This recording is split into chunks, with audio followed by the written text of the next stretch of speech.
Jaz predlagam, da kar začnemo. Dobar dan. In zdaj bi kar besedo dala našemu gostitelju Jožetu Današemu, ki nas je tukaj med seboj medse sprejel tudi prijazno. No, prav na moč pozdravljeni. Še kakšnega pričakujemo? Prideš do, ja. Dobro, glavnem dobrodošli na Veliki Preski. To je mi, za tiste, ki ste prvič šli med nami, samo to povem, da se nahajamo na začetku Posavskega hribovja. Se pravi, tukaj nasproti imamo Kum, to je dolina Sopote, ki potem v Radičah pride v Savo, in na drugi strani Kuma je dolina Save, tako da se boste locirali, naprej je pa Dolenska. Tako da med drugo svetovno vojno je bila tukaj meja med Italijo in Nemčijo, potem smo imeli bunkerje, zdaj imamo svobodo, tako takšno in drugačno, tako da smo zdaj prav zadovoljni, da lahko delamo. Ustvarjamo pa tukaj imamo dve podjetji. Mogoče še to za uvod povem, da v našem kraju smo zelo aktivno ljudstvo. Se pravi, v 13 vaseh naše krajevne skupnosti živi približno 800 prebivalcev in imamo 39 podjetij. In imamo 8 društev, pa več kot 50 prireditev na leto. V sami naši vasi imamo pa zdaj pod novim, ki je še sosed ratov podjetnik, 7 podjetij. To je pa mala vas 50 prebivalcev, pa 7 podjetij, mislim, da številka že kaj pove. Na splošno smo pa kot krajani se trudimo, zdaj po koroni malo težje, vsem biti povezani. Smo pa mi povezani z našimi dvemi podjetji. Eno je Mizarstvo Kos, ki je produktno podjetje, se pravi, pri nas delamo vse, kar je z lesa za okrog hiše, okrog hiš, večinoma okrog stanovanjskih hiš delamo. Imamo pa inženiring, center za zunanjo ureditev, in pa imamo projektivni biro. Se pravi, da sprojektiramo, preštudiramo in povezujemo 27 različnih področij zunanjega urejanja prostora.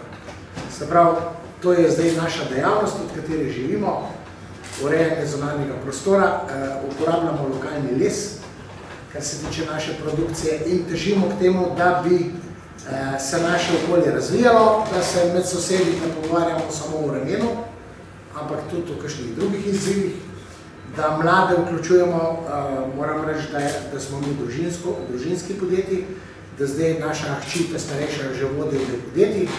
Tako da v tem duhu se prepleta družinsko, podjetniško, okoljsko in pa seveda povezovanje teh različnih strok po celi Sloveniji. To bi jaz, da približno vemo, kje smo pa počnemo. Zahvaljujem se Saši, da se je rekel, da ste prišli k nam. Jaz mislim, da bo tematika zanimiva, saj kot sem malo pričakiral te stvari. Tako da se veselim sodelovanja. Hvala. Hvala. Jože, hvala lepa za te uvodne besede. Dovolite, da se najprej predstavim, potem pa bi predstavila še dnevni red današnji in pa bi šli kar naprej. Jaz sem Saša Ceglar-Vidmar, prihajam iz Šmartna pri Litiji, po rodu iz Male Kostrevnice, to je ena dolina blizu Šmartnega. Trenutno že skoraj 4 leta zaposlena na izobraževalnem centru GEOS kot vodja projektov oziroma delam na projektih. V glavnem so to Erasmus projekti, ki so namenjeni izobraževalnim ustanovam. Prej sem delala 14 let na Razvojnem centru Srca Slovenije, to je razvojna organizacija v Litiji, na Interreg projektih. Vmes sem bila pa malo še v Kamniku v enem javnem zavodu, kjer smo ga obudili Mekinski samostan, pa ene nove vsebine noter v samostan pripeljali. Ampak sem se potem vrnila v Litijo, ker je enostavno malo preveč vožnje, pa poti, pa vsega bilo. Tako da po izobrazbi sem geografinja, študij mi je bil zelo veliko veselje, tak zelo širok. Smo dobili različna znanja, sem pa se tukaj malo pogovarjala z vami in vidim, da smo z vseh vetrov, kar mi je zelo v redu, da bomo potem tudi v razpravi lahko malo delili naše izkušnje, poglede na temo to današnjo, pa tudi kaj drugega še, mogoče pa tudi kaj za naprej. Se pravi, jaz bi vam najprej imela eno predstavitev tega našega projekta PHA, oziroma Arhitekt posthumanizma, ki se letos konec leta končuje. Bi vam malo kratko predstavila, kaj smo v projektu naredili, kako vi to vidite, Potem bo kolegica Tjaša, ki je moja sodelavka, z vami stestirala eno izobraževalno igro, ki je bila tudi razvita v okviru projekta, da boste videli, kako, na kak način recimo so te izobraževalne igre narejene. Najbolj ne bo časa, da bi čisto do konca prišli, ampak to malo za občutek. Potem bo pa Jože Kos nas vodil skozi malo razprave, debate, da si izmenjamo mnenja, vidike na to temo, kako mi to vidimo, to področje posthumanizma, arhitekture in malo časa bo tudi za mreženje ob prigrizku, potem v nadaljevanju. Tako da končanje bi okrog 4. ure, če kakšno minuto kasneje mogoče, no, še enkrat pa vsem najlepša hvala za vaš čas in da ste si vzeli in da ste prišli danes sem.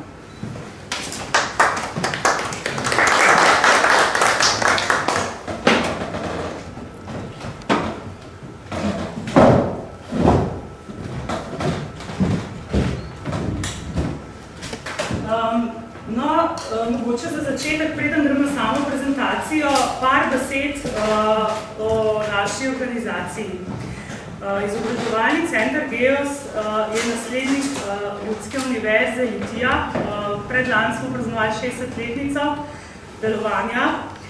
Tako da smo v bistvu največja ustanova za izobraževanje odraslih na tem območju, v Litiji in v okolici, potem je pa še ena v Zasavju, Ljudska univerza. Naš ustanovitelj je občina Litija, ki je tudi naš lastnik, tako da našo glavno dejavnost predstavlja izobraževanje odraslih.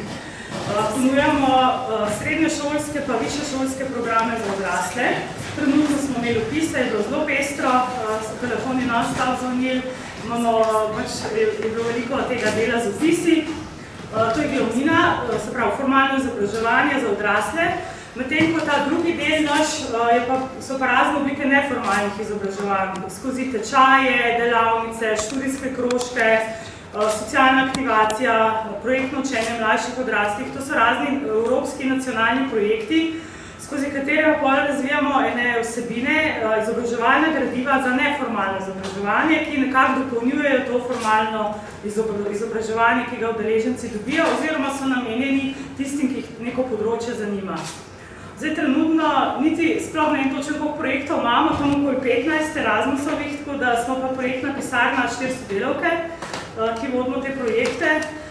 Je kar nekaj birokracije, z vsakim projektom povezane, samo prijavo potem s poročanjem, ampak najbolj cilj nam pa je, da potem tudi nekaj konkretnega in kvalitetnega izoblikujemo, neka gradiva in da si delimo izkušnje z partnerji v evropskem prostoru, se pravi, da prenašamo dobre prakse pa izkušnje.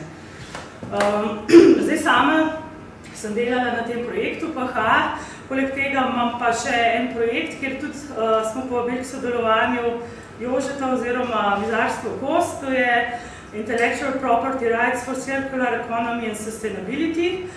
Njihov primer, njihov podjetje smo pisali kot case study za učno gradivo za študente, ki se zdaj pripravlja. Potem imamo še en projekt Vetpreneur, kjer bomo razvijali podjetniške veščine na Zahodnem Balkanu, se pravi Albanija, Črna Gora, Bosna.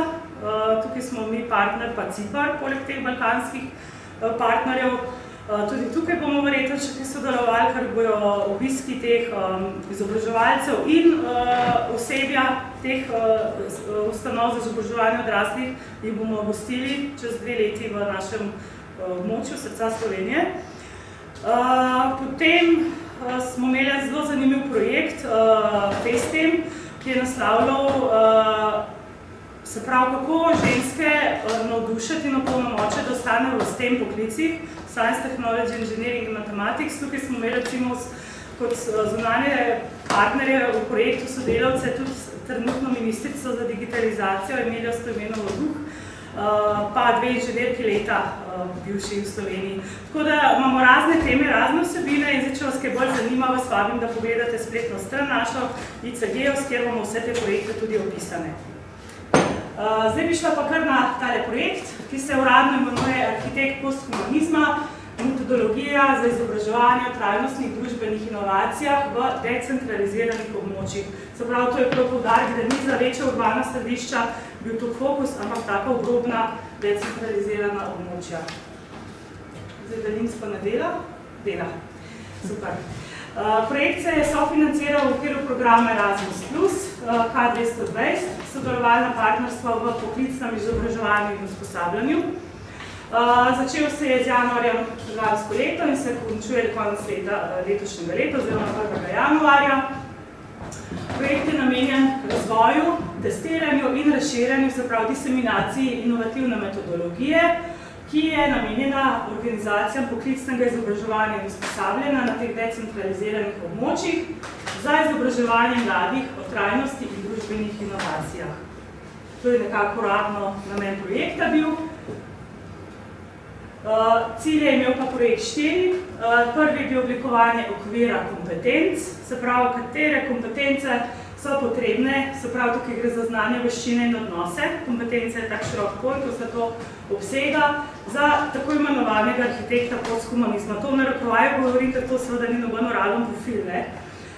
Potem oblikovanje metodologije in orodij za usposabljanje, namenjeno izobraževalcem v poklicnem izobraževanju, oziroma neformalnem. Oblikovanje izobraževalne igre za prakticiranje veščin tega arhitekta posthumanizma na nek neformalen in privlačen način. In zadnji korak oblikovanje sistema certificiranja v skladu z nacionalnimi in evropskimi ogrodji kvalifikacij, da se te veščine potem lahko tudi priznajo in se jih umesti v Europažev zemljepis kandidata, ki to opravi. V projektu smo sodelovali, oziroma sodelujemo partnerji Changemaker Education iz Švedske, oni so koordinator, izobraževalni center GEOS, EINURD iz Islandije, to je eno tako izobraževalno podjetje tudi za odrasle, Syneglose iz Italije, oni se zelo ukvarjajo z kreativnimi rešitvami za neformalno izobraževanje, pa zelo so na umetnost in kulturo tudi poudarjajo. Univerza Aalborg iz Danske, oni so pač univerza, terciarno izobraževanje, in pa Farm Cultural Park iz Italije, iz Sicilije. Oni so pa nevladna organizacija, ki oživlja, bom rekla, nekdaj opuščene območje na Siciliji, predvsem v Bavariji. Tam se oni nahajajo in tam smo tudi bili. Če boste našo Facebook stran pogledali, pa spletno, so tudi neke fotografije smo objavili z tega obiska. Skratka, oživljajo opuščene površine, objektih, ki jih je ogromno tam. Tam je v bistvu skoraj vse zapuščeno. Zdaj, kaj je to sploh ta tako imenovana posthumanistična arhitektura? Malo za uvod, To je neka hibridna disciplina, ki sicer izhaja v osnovi z arhitekture, danes pa le to presega in je namenjena organizaciji človeškega prostora, in združuje več pristopov, se pravi znanstveni, okoljski, estetski, etični, antropološki in tako dalje, se pravi več pristopov je združenih. Ti arhitekti, posthuman arhitekti ali postčloveški, lahko opazujejo in interpretirajo ne le prostor, temveč celotno družbeno stvarnost. Se pravi, od svojega lastnega delovnega prostora, kjer delajo, svojega doma, javnega prostora, skupnosti, kjer delujejo, se pravi vse te komponente, v smislu funkcionalnosti in odnosa med prostorom in človekom. Se pravi, ne samo funkcionalnost, tudi odnos. In so si zmožni predstavljati nove funkcionalnosti in možne transformacije le-tega.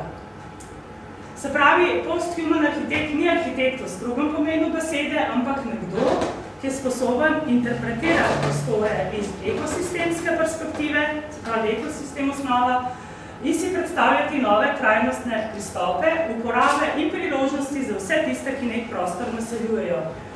To pa seveda ni samo človek, ampak so vsa živa bitja, ki na nekem območju živijo. In to so se pravi lahko arhitekti, oblikovalci, kulturniki, humanisti, umetniki, tehnologi in drugi. Se pravi, vsakdo je lahko na nek način ta arhitekt, s tem, da še enkrat poudarim, da to ni profil in še zdaleč ne posegamo na področje izobraženih arhitektov, ampak je to neka dodana vrednost oziroma nadgradnja v neformalnem smislu. Zdaj, projekt se navezuje na novi evropski Bauhaus, to ste verjetno že slišali, Beautiful Sustainable Together. To je iniciativa Evropske komisije, neka ustvarjalna interdisciplinarna pobuda, ki povezuje Evropski zeleni dogovor z našimi življenjskimi prostori in izkušnjami. To je bilo tudi osnova potem za ta projekt. In ta pobuda nas poziva, da si predstavljamo in skupaj gradimo lepšo, vključujočo prihodnost, ki ki je lepa za naše oči, in dušo, se pravi ne samo za oči, ampak za vse razsežnosti. Zdaj, kaj so to lepi kraji, prakse in izkušnje? To so tiste, ki so obogatene, navdihnjene z umetnostjo in kulturo, se odzivajo na potrebe prebivalcev vseh, ki presegajo funkcionalnost, so trajnostne v harmoniji z naravo, okoljem in našim planetom in so tudi vključujoče, se pravi, da spodbujajo dialog med kulturami, disciplinami, spoloma oziroma spoli in z različnimi starostmi. Se pravi, tukaj gre za en tak preplet, stičišče umetnosti, kulture, družbene vključenosti, znanosti in tehnologije. No in v projektu PHA naslavljamo posameznike na način, da jim omogočimo, da se pridobijo veščine, v smislu prevrednotenja dosedanjih vrednot, ki jih imajo, ki bi jim omogočile razmislek in ponotranjenje teh vrednot in s tem njihovega vpliva na okolje. Se pravi, da posameznik premisli o svojih vrednotah, ki jih ima, in hkrati pridobi neke veščine, mehke in trde, to bom pa malo kasneje povedala, in začne tudi razmišljati na drugačen način o nekem prostoru, čisto domače povedano. In ta Bauhaus nas poziva k zasnovi in oblikovanju trajnostnega in vključujočega okolja, ki ga bomo zgradili z združenimi močmi, se pravi ne posameznik, ki nas bo navdajal z lepoto. No, zdaj to je nekako malo za uvod bilo, kaj je na podlaga za ta projekt oziroma nek okvir, bomo rekli. Zdaj bi vam pa predstavljala kar te rezultate, ki so nastali v projektu. Živijo Grega. In prvi rezultat je okvir kompetenc PHA. Zdaj ta okvir kompetenc, to je bila prva faza projekta, smo oblikovali na osnovi zbirke dobrih praks in rezultatov fokusnih skupin v vseh partnerskih državah ter seveda z upoštevanjem tega pobude Novi Evropski Bauhaus. Dobre prakse smo opisali na osnovi intervjujev s predstavniki posameznih lokacij. Tukaj smo pač mogli narediti en izbor. Mi smo opisali Expano Murska Sobota, če verjetno poznate, in Center Vinka, ampak to je bilo zdaj samo za opis dobrih praks. Medtem ko v fokusno skupino, našo slovensko, smo vključili zelo širok ljudi iz različnih izobrazbenih profilov.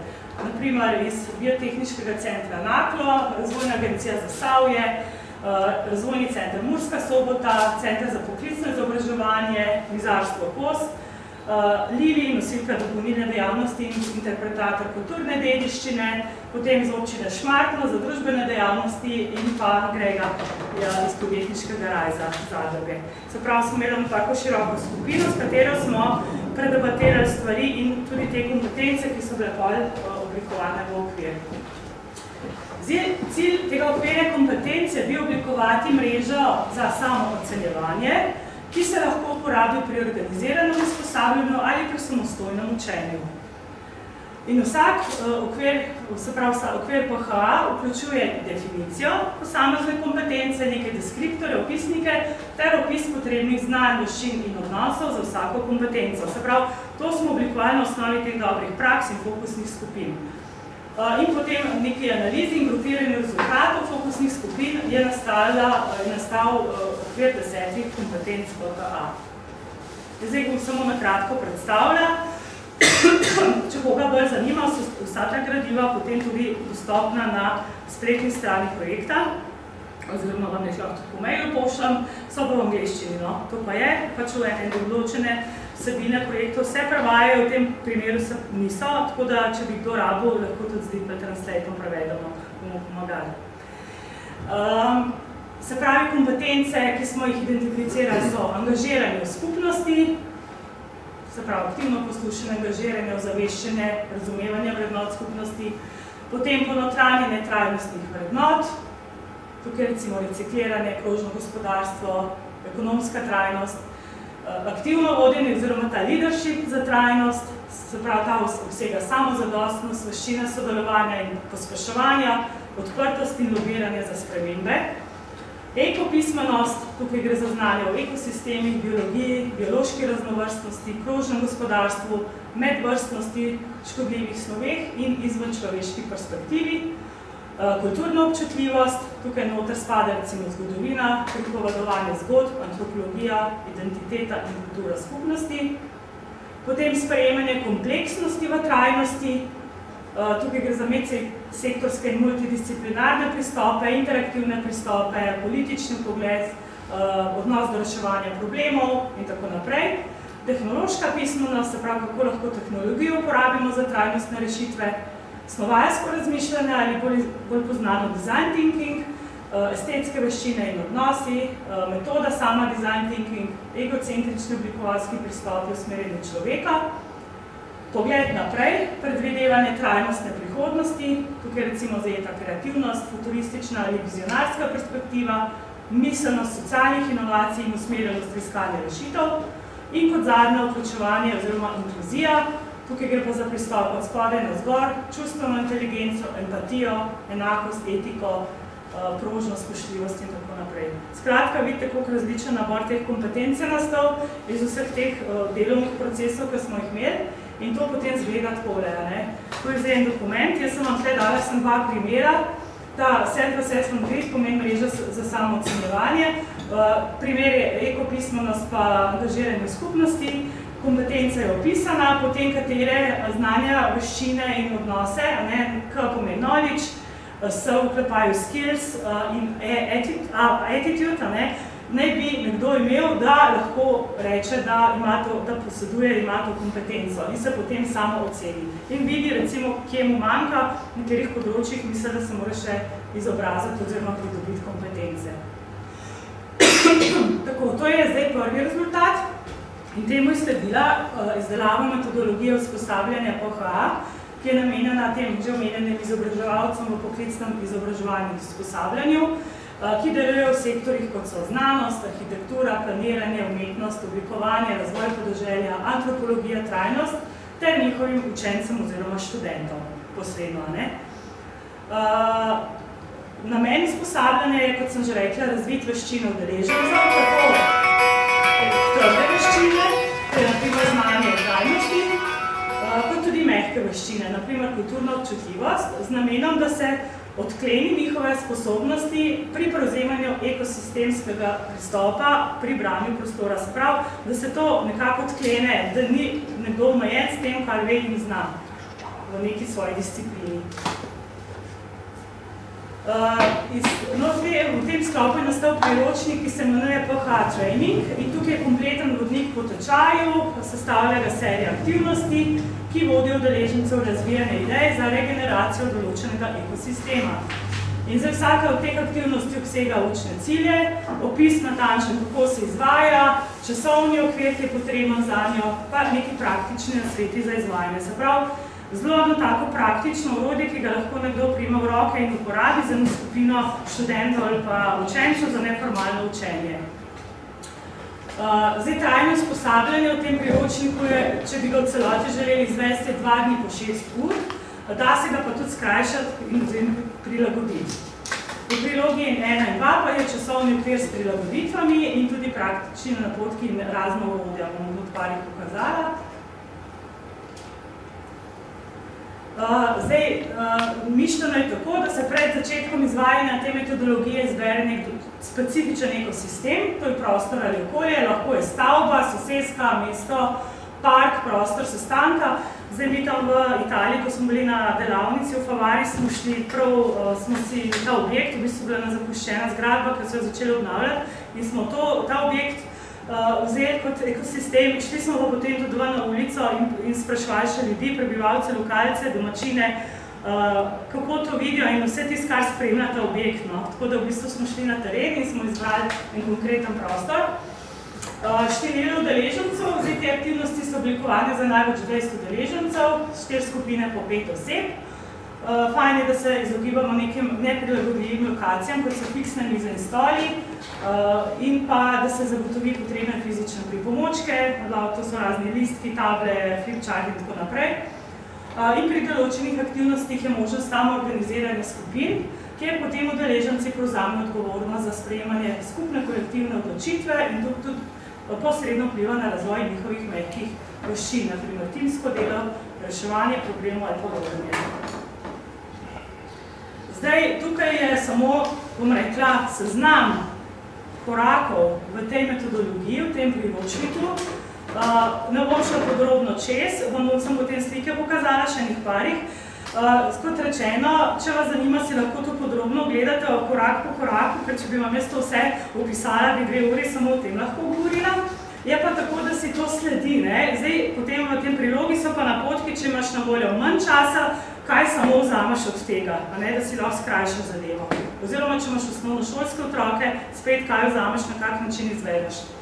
Prvi korak je od osredotočenosti na človeka do postčloveškega, potem je dodelitev ključnih besed udeležencem, raziskovanje, to je terensko delo, ne?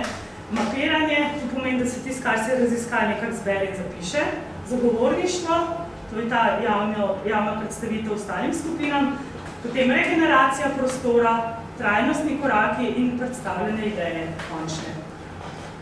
In zdaj, kako to izgleda, recimo, tukaj je primer, tam ste videli, je bilo več korakov, zdaj sem vam dala gor, recimo prvi korak, from human center to post-human, vsak ta korak ima cilj, kako se izvede čas potreben, in tukaj 6. korak, regeneracija prostora, spet cilj in kako se in tako naprej. In vsaka od teh korakov je na tak način podrobno opisana, tako da to res lahko vzamete v roke in uporabite. In to potem v prilogi so pa takele pripomočki, naprimer schema za različne oblike trajnosti, kot je ekonomska, okoljska, družbena pa tehnološka, da potem udeleženci izpolnjujejo. Potem to identify them, answer the following questions, se pravi, kako pripravimo ta govor oziroma predstavitev, se pravi, taka praktična orodja, kaj what is meant by utopia, se pravi, da sploh udeležencem najprej to razložimo, an ecosystem story, se pravi, neka zgodba, ekosistemska, na primer volkov v Yellowstone parku. Skratka, pripomočki, da lahko posamezno aktivnost izvedete, je na koncu priročnika. In potem, v 3. koraku, sta bili razviti 2 izobraževalni igri z imenom Holistika in Cards Against the Apocalypse. Te igri sta namenjeni krepitvi kompetenc tega arhitekta posthumanizma.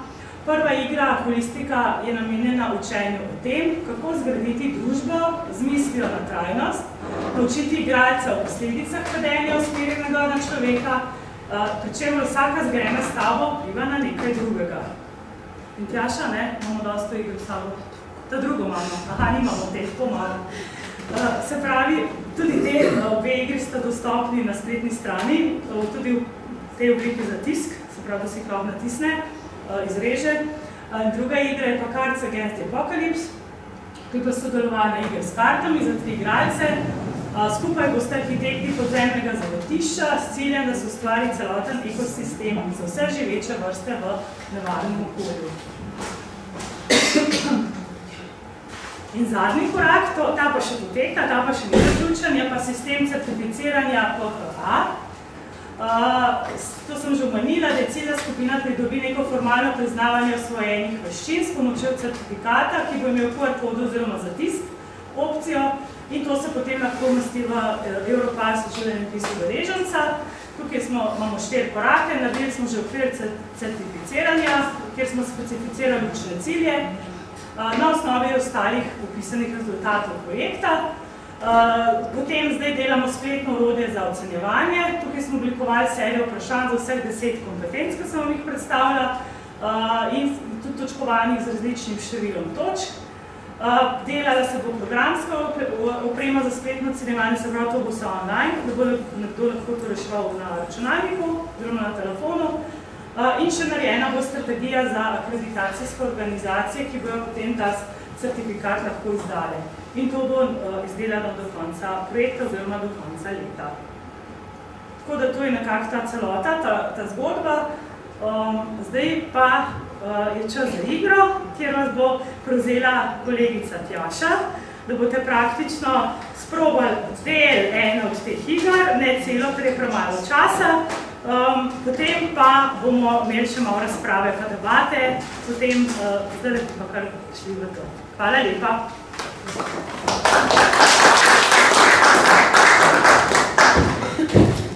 Kot je že Saša omenila, moje ime je Tjaša Vozelj in sem sodelavka na ICGEOS-u. In v bistvu moja naloga danes pa je, kot je tudi že povedala, da vam predstavim eno izmed iger, ko smo jo razvili.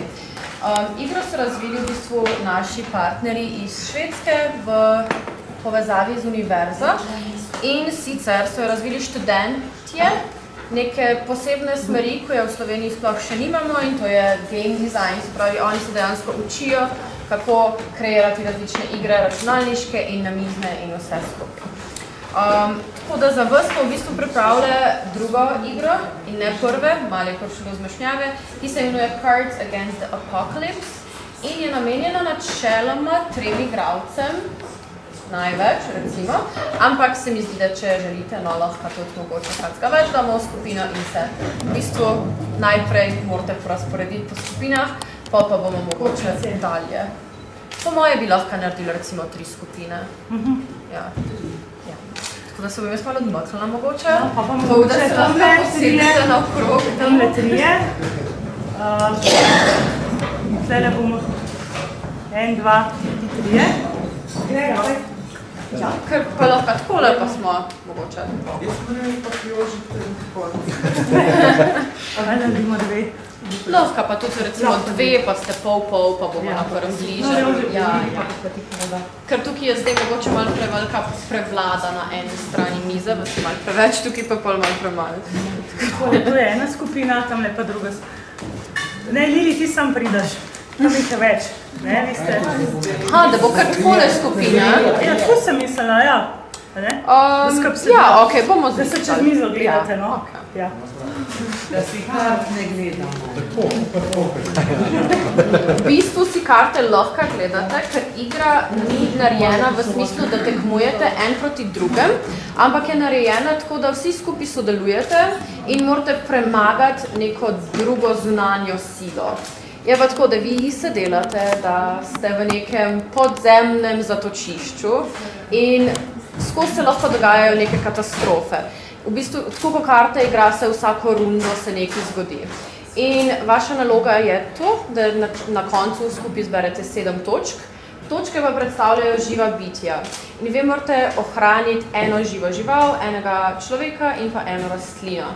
In se pravi, da dosežete 7 točk, rabite 7 teh različnih stvari. Prav tako pa seveda vse te stvari rabijo hrano, vodo in tako naprej.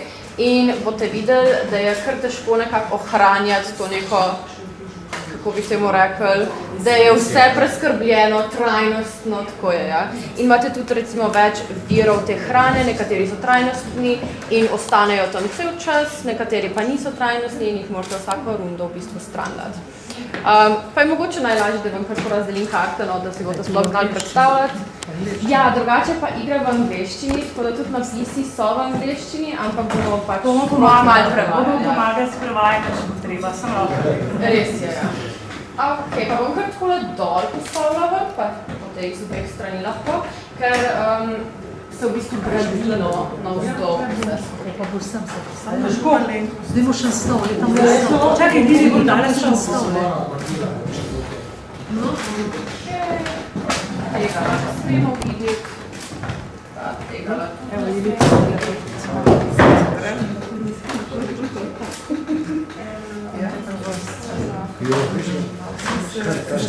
Zamodila, še viki zna. Sem potrebila tudi bolj požensko. Okej, pa tukaj šamo eno vodo. Okay. Z tele kartice si pa načeloma vzela, pač če igrajo 3, se vsak vzame 2, v tem primeru pa vsak vzame recimo 1, pa pač kolikor bo ostalo. V bistvu jih okrog obrnete, pa jih vsi lahko pogledate. No. Zdaj pa isto naredila še tamle. Evo, vi ste tako lega skupinca. Ja, takole, vsem. Vi ste pa takole 5, pa 1, 2, 3, 4, pa 2. Tukaj imamo energijo, se pravi, tukaj imamo voda in 5 trajnostne. Se pravi, to pomeni, da je lahko skozi smel v igri. Zakaj si to? Tukaj imamo neke sposobnosti, to si boste porazdelili med otroci, vsi lahko vidite vse te kartice, ker jih uporabite, če rabite nekaj dodati vmes. In vnašamo voda. To je človek zdaj. Tukaj noter se skrivajo recimo različne energije, ljudje,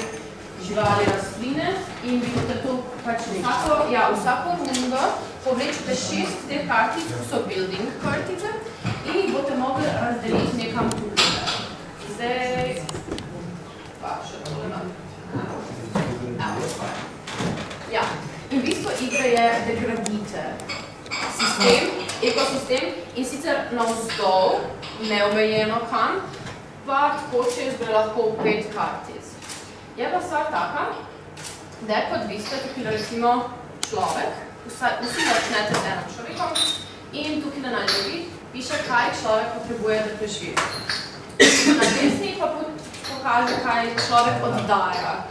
In v bistvu človek je nekako najslabša kartica, no, ker rab ogromno stvari in ne deva čisto nič od sebe. Se pravi, tukaj je mogoče malo. Ja.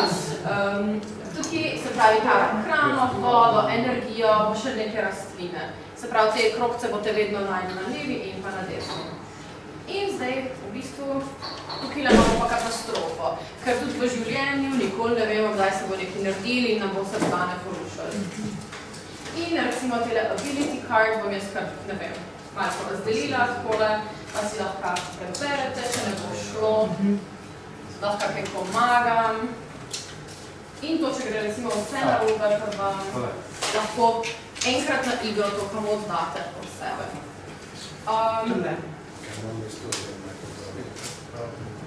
Pogledate na prve 3 kartice, tukaj na noter, in jih lahko prerazporedite v cel kupček, kakor hočete. Se pravi, nekako pogledate v prihodnost. Če vam te kartice tukaj niso všeč, pa jih lahko date nekaj stran. Tem jih ne smete v krog obrniti še, bi pa mogoče sem priporočala, da najprej tele še premešate, da ne bomo imeli preveč istih na enem kupu, sam tale 2 lete. Ostalo bo pa, se mi zdi, da je to redo, no?